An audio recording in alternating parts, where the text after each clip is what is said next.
11 kg ನಾನು ಕಮ್ಮಿ ಆಗಿದ್ದೀನಿ. 95 kgಯಿಂದ ಈಗ 84 kgಗೆ ಬಂದಿದ್ದೀನಿ. ಯಾವುದೇ ರೀತಿಯ ಕೂತು ಎದ್ದೇಳೋದಕ್ಕೆ ನನಗೆ ತೊಂದರೆ ಆಗ್ತಾ ಇಲ್ಲ.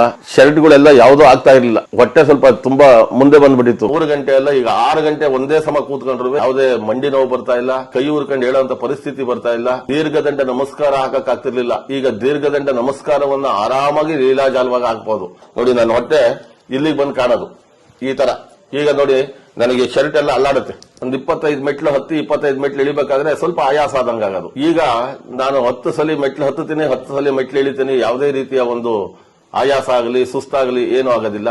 ಅವರು ಹೇಳಿರೋ ಪ್ರಕಾರವಾಗಿ ನಾವು ತಗೊಂಡು ಫಾಲೋ ಮಾಡಿದ್ರೆ ಖಂಡಿತ ನಮ್ಮ ಆರೋಗ್ಯ ವೃದ್ಧಿಯ ಜೊತೆಗೆ ನಮ್ಮ ತೂಕವನ್ನು ಕೂಡ ಕಮ್ಮಿ ಮಾಡ್ಕೋಬಹುದು. ಅದಕ್ಕೆ ನಾನೇ ಜ್ವಲಂತ ಸಾಕ್ಷಿ. ಅನ್ನ ಸ್ವಲ್ಪ ಕಮ್ಮಿ ತಗೊಂಡು ಚಪಾತಿ ಮುದ್ದೆ ಈ ತರದ ಪದಾರ್ಥಗಳನ್ನ ನಾನು ಉಪಯೋಗಿಸಕ್ಕೆ ಶುರು ಮಾಡಿದೆ. ಬೆಳಗ್ಗೆ 1 ಲೋಟ ಜೀನಿ ಕುಡಿದು ಬಿಟ್ರೆ ನಮಗೆ ಮಧ್ಯಾಹ್ನ ತನಕ ಹಸಿವು ಅನ್ನೋದೇ ಕಾಣಲ್ಲ. ಅಷ್ಟು ನಮಗೆ ಶಕ್ತಿಯುತವಾಗಿರ್ತಕ್ಕಂಥ ಆಹಾರ, ತುಂಬಾ ಲವಲವಿಕೆಯಿಂದ ಇರುತ್ತೆ ಶರೀರ. ಹೋಮ ಹವನಾದಿಗಳನ್ನ ನಾನು ಜಾಸ್ತಿ ಮಟ್ಟದಲ್ಲಿ ಮಾಡಿಸ್ತೀನಿ. ಒಂದು ಹೋಮ ಮಾಡಿಸಬೇಕು ಅಂತಂದ್ರೆ ಮಿನಿಮಮ್ 3 ರಿಂದ 3.5 ಗಂಟೆ ಬೇಕಾಗೋದು. ಸ್ಟಾರ್ಟಿಂಗ್ ಅಲ್ಲಿ ಕೂತ್ಕೊಂಡ್ರೆ ಹೋಮದ ಪೂರ್ಣಾಹುತಿ ಆಗೋ ತನಕ ಮೇಲಿ ಕೇಳಲಿಕ್ಕೆ ಅವಕಾಶ ಇರಲಿಲ್ಲ. 3.5 ಗಂಟೆ ಕೂತ್ಕೊಂಡಾಗ ಕೈ ಕಾಲೆಲ್ಲ ಸ್ವಲ್ಪ ಮಂಡಿ, ಕಾಲು ಹಿಡ್ಕೊಳ್ಳೋದು, ಮತ್ತೆ ಹೇಳಬೇಕಾದ್ರೆ ಕೈ ಉರ್ಕೊಂಡು ಹೇಳುವಂತ ಪರಿಸ್ಥಿತಿ ಆಗೋದು. ನಾನು ಅದನ್ನು ಉಪಯೋಗಿಸಿದ ಮೇಲೆ ನನಗೆ ದೇಹದ ತೂಕ ಕಮ್ಮಿ ಆಗಿ ನಾನು ಹೇಳದಂಗೆ ನನ್ನ ಶರೀರ ಕೇಳೋ ಮಟ್ಟಕ್ಕೆ ಇವತ್ತು ಬಂದಿದೆ. ನಾನು ಹೊಲಿಸಿರೋ ಶರ್ಟ್ಗಳು ಯಾವುದು ನನಗಾಗ್ತಾ ಇರಲಿಲ್ಲ. ನಾನು ಅಷ್ಟು ದಪ್ಪ ಆಗ್ಬಿಟ್ಟು ನನ್ನ ಶರೀರ ಒಂದು ಶರ್ಟ್ಗಳನ್ನ ಹಾಕ್ಲಿಕ್ಕೆ ಸಾಧ್ಯ ಆಗ್ತಾ ಇರ್ಲಿಲ್ಲ. ಈ ಯಾವಾಗ ಜೀನಿ ಸ್ಲಿಮ್ ತಗೊಂಡು 1 ತಿಂಗಳಾದ್ಮೇಲೆ ನಾನು ಯಾವ್ಯಾವ ಹಳೆ ಶರ್ಟ್ ಉಪಯೋಗಿಸ್ತಿದ್ನೋ ಅದೆಲ್ಲ ಸ್ವಲ್ಪ ಈಗ ಫಿಟ್ಟಿಂಗಿಂದ ಒಂಚೂರು ಇನ್ನ ಲೂಸೇ ಆಗ್ತಾ ಇದೆ. ಅವರು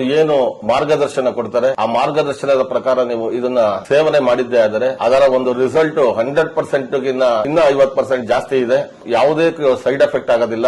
ಯಾರು ಶರೀರ ತೂಕವನ್ನ ಜಾಸ್ತಿ ಇಟ್ಕೊಂಡಿದ್ದೀರಾ, ಆಲಸ್ಯ ಇಟ್ಕೊಂಡಿದ್ದೀರಾ, ಮೆಟ್ಲು ಹತ್ತಿ ಇಳಿಯಕ್ ಆಗ್ತಾ ಇಲ್ಲ, ಕೊಬ್ಬಿನ ಅಂಶ ಕೊಲೆಸ್ಟ್ರಾಲ್ ಅಂಶ ಜಾಸ್ತಿ ಯಾರಿಗಿದೆ ಅಂತವರೆಲ್ಲರೂ ಕೂಡ ನಿಸ್ಸಂದೇಹವಾಗಿ ಈ ಪ್ರಾಡಕ್ಟ್ ನ ಉಪಯೋಗ ಮಾಡಿ ಅದರ ಪ್ರಯೋಜನವನ್ನ ಪಡ್ಕೋಬೇಕು ಅಂತೇಳಿ ನಾನು ಈ ಮೂಲಕ ಹೇಳಕ್ ಇಷ್ಟಪಡ್ತೀನಿ.